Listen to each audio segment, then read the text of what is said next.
Hello guys, कैसे हैं आप सब लोग। एक नई वीडियो लेकर मैं फिर हाजिर हूँ। कुछ डाउट्स आप लोगों के क्लियर करूँगा। कुछ क्या ऑलमोस्ट सारे ही हो जाएंगे। कुछ डीयू की इंस्ट्रक्शंस आई हैं और कुछ मैं आप लोगों को अपनी तरफ से बताऊँगा। तो आप ध्यान से सुनिए और वीडियो को एंड तक देखना। मोस्टली डाउट आपके सब क्लियर हो जाएंगे। और हाँ, थोड़ी बहुत अगर बैकग्राउंड से नॉइज आती है उसके लिए माफ़ी चाहूँगा, क्योंकि मैं पीजी में ही रहता हूँ और वहीं से वीडियो कर रहा हूँ आप लोगों की भलाई के लिए। तो कृपया इसे सहन कीजिए। फर्स्ट सबसे बड़ी जो वो निकल के आ रही है ये है कि जब आप लोगों ने अप्लाई किया है तो एक येलो बटन आ रहा है कैंसिल विड्रॉल का। जैसे आपको मल्टीपल कॉलेज अलॉट हुए हैं, कोर्सेज अलॉट हुए हैं, आपने एक में पेमेंट कर दिया और बाकी में नहीं किया तो वो शो हो रहा है। वो जब तक पेमेंट का टाइम दिया हुआ है एक, वो तब तक शो होगा ही होगा। और आपने जो पेमेंट अगर सही सबमिट कर दी है, पेमेंट कर दिया है, तो आपको कोई उसे नो नीड, मतलब उसको छेड़ने की कोई जरूरत नहीं है। उसको आने दीजिए और डोंट वरी, आप सही एकदम ट्रैक पर हैं। और दूसरा मेरी तरफ से आपको सजेशन है कि रेगुलर अपने डैशबोर्ड पर विजिट करते रहें। आप लोगों को इसका फायदा मिलेगा, नई अपडेट्स आती रहेंगी। सेकंड में है कि आप लोगों को ये डाउट्स है कि मैंने ऑलरेडी किसी कॉलेज में एडमिशन ले रखा है और मेरा सीडब्ल्यू कोटे में भी आ रहा है, बट अगर उसमें कॉलेज में आपने ले रखा है तो वो शो नहीं कर रहा है। तो मैं बोला कैंसिल क्यों करूं।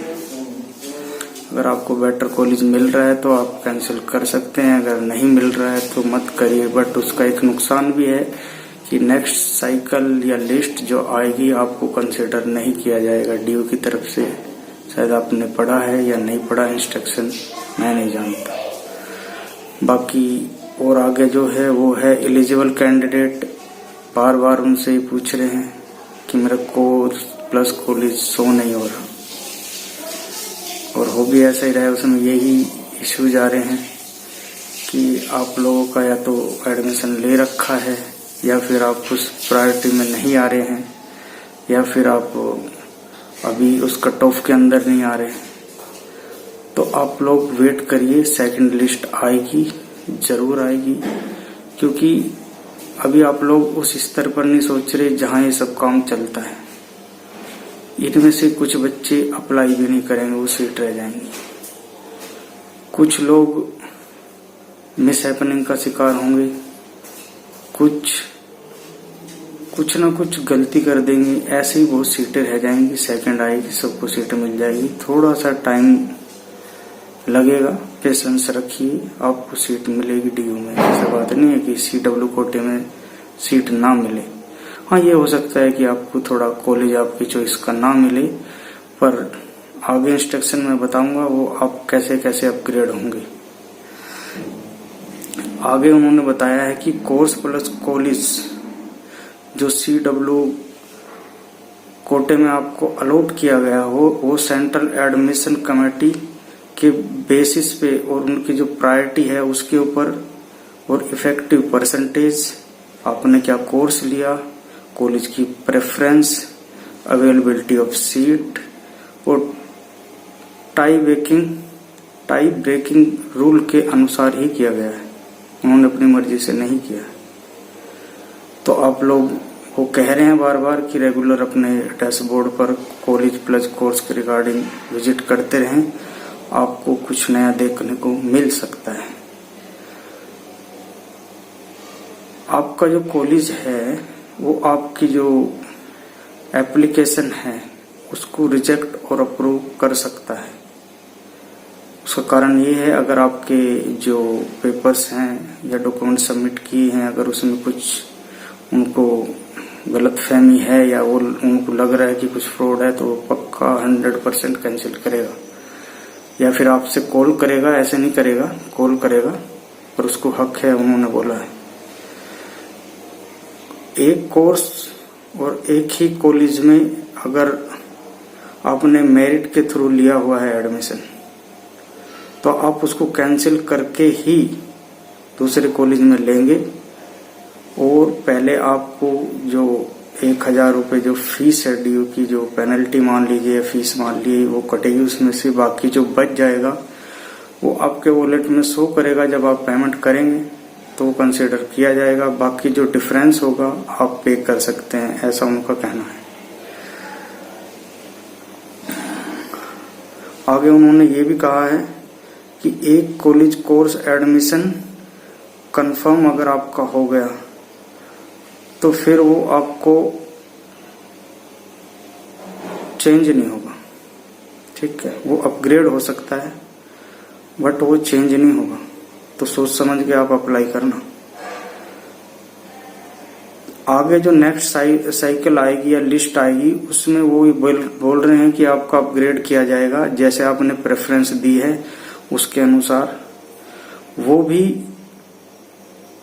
आप विजिट करते रहिए, ऑटोमेटिक ही कैंसिल हो जाएगा और आपके डैशबोर्ड पर शो करने लगेगा। आपको पेमेंट का लिंक आ जाएगा, आप पेमेंट करेंगे और ऑटोमेटिक आपने जो प्रेफरेंस दी है, जैसे कि मैंने मेरी बेटी के लिए फर्स्ट में जूलॉजी दिया था, सेकंड में बॉटनी, थर्ड में BA इंग्लिश ऑनर्स, तो ऐसे ही अगर जूलॉजी आएगा, अभी बॉटनी में लिया है मेरी बेटी ने, जूलॉजी आएगा, अच्छा कॉलेज आएगा तो वो ऑटोमेटिक कैंसिल हो जाएगा और हमें वो फीस पे करके उसमें अपग्रेड होने का मौका मिलेगा। और आगे उन्होंने कई बातें बताई हैं कि आपको दोबारा भी जो पहले कॉलेज अलॉट हुए थे री अलॉट होंगे। ये प्रक्रिया चलती रहेगी जब तक आप सेटिस्फाइड हो या ना हो, बट DU हो जाएगा। वो कोशिश ये करेगा कि आपको आपकी चॉइस के अनुरूप कॉलेज दिए जाएं और आप लोग सेटिस्फाइड हो जाएं और फी का जो है उसका फाइन समझ लो, जो भी कुछ है वो चलता रहेगा। बाकी जो पेमेंट की डेट है एप्लीकेशन की वो दी हुई है कि आप इसके अंदर ही पेमेंट करेंगे। अगर आपने पेमेंट नहीं किया तो भी आपकी जो एप्लीकेशन है वो मान्य नहीं होगी, ऐसा उन्होंने कहा है। दूसरा मैं यही कहूँगा कि आप लोग जिनका नहीं आया वो वेट कर ले, आएगा। जैसे ही सेकंड लिस्ट आएगी आएगा। अच्छा कॉलेज, बहुत सी सीटें खाली रहेंगी क्योंकि इनमें से कुछ लोग अप्लाई नहीं करेंगे, किसी के साथ कुछ समस्या होगी, किसी के साथ कुछ होगी, बहुत सीटें रह जाएंगी और आप लोगों को भी मौका मिलेगा। अच्छे कोर्स और अच्छे कॉलेज में मिलेगा, CW की लिस्ट में मिलेगा, नहीं तो नॉर्मल लिस्ट आएंगी जो 6th कट ऑफ आएगी, 7th आएगी, उसमें मिलेगा, जरूर मिलेगा। पेशेंस रखिए, एक दूसरे की मदद करिए। आई होप सारे डाउट्स क्लियर हो गए होंगे। और दोस्तों मेरी एक रिक्वेस्ट है कि आप चैनल को सब्सक्राइब भी करें। देखते तो बहुत लोग हैं बट सब्सक्राइब कम कर रहे हैं। अगर अच्छा लग रहा है तो सब्सक्राइब कर सकते हैं, फोर्स नहीं करूँगा बट करें। Thank you.